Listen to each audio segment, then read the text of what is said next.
The 19th of April, 1901, Volume 4. The whole being of Louisa suffers the privation of Jesus. Jesus consoles her and explains to her something about grace. As I continue to pass my days without my adorable Jesus, at the most he comes like shadow and flashes. My poor heart is extremely embittered. I feel his privation so much that all of my fibres, my nerves, my bones, and even the drops of my blood rise continuously and say to me, "Where is Jesus? How is it you have lost him? What have you done that he is no longer coming? How can we be without him? Who else will console us, since we have lost the fount of all consolation? Who will fortify us in weakness? Who will correct us and uncover our defects, since we have been deprived of that light, which more than electric filament penetrated into the most intimate hiding places, and with the most ineffable sweetness corrected and healed our wounds? Everything is misery. Everything is squalor.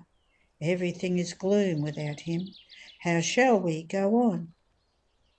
And even though in the depth of my will I feel resigned, and I keep offering his very privation as the greatest sacrifice for love of him, everything else wages a continuous war against me and puts me in a torture.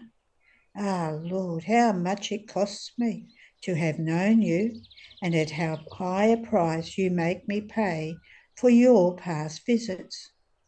Now, while I was in this state, he made himself seen for short instants, and he told me, "Since grace is part of me, as you possess it, with reason and by strict necessity, everything that forms your being cannot be without me. This is the reason why everything asks you for me, and you are tortured continuously. Since you are soaked with me and filled with part of me, only when they possess me, not only in part but completely, then do they find their peace and remain content." And as I lamented about my hard position, he added, "I too experienced extreme abandonment in the course of my passion, even though my will was always united with the Father and with the Holy Spirit. And I wanted to suffer this in order to divinize the cross completely. So much so that in looking at me and in looking at the cross, you will find the same splendor, the same lessons, and the same mirror on which you can reflect yourself continuously, with no difference between the two." End of the reading. The 19th of April, 1919, Volume 12. Jesus did for each soul everything that they were supposed to do toward their Creator. Continuing in my usual state, I felt all afflicted, and my always lovable Jesus, in coming me, clasped me, placing his arm around my neck, told me, "My daughter, what is it? Your affliction weighs upon my heart and pierces me more than my own pains. Poor daughter, you have compassionated me many times and have taken my pains upon yourself. Now I want to compassionate you and take your pain myself." And he clasped me all to his heart, and drawing me outside of myself, he added, "Be cheered, my daughter, come into my will, to be able to better understand and see all that my humanity did for the good of creatures." I don't know how to say all that I understood. In many things I lack the words. I will just say what my sweet Jesus told me. "My daughter, my humanity was the only organ which reordered the harmony between creator and creature.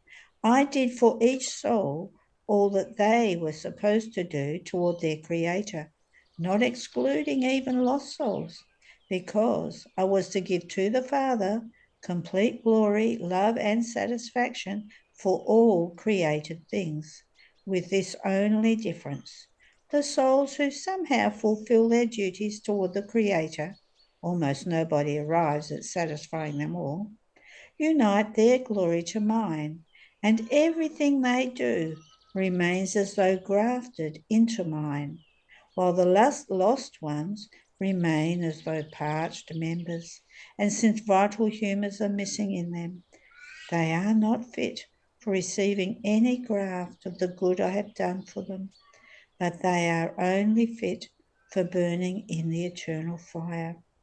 Therefore my humanity restored the lost harmony between creatures and Creator, and sealed it at the price of blood and unheard of pains. End of the reading. There are no more readings today.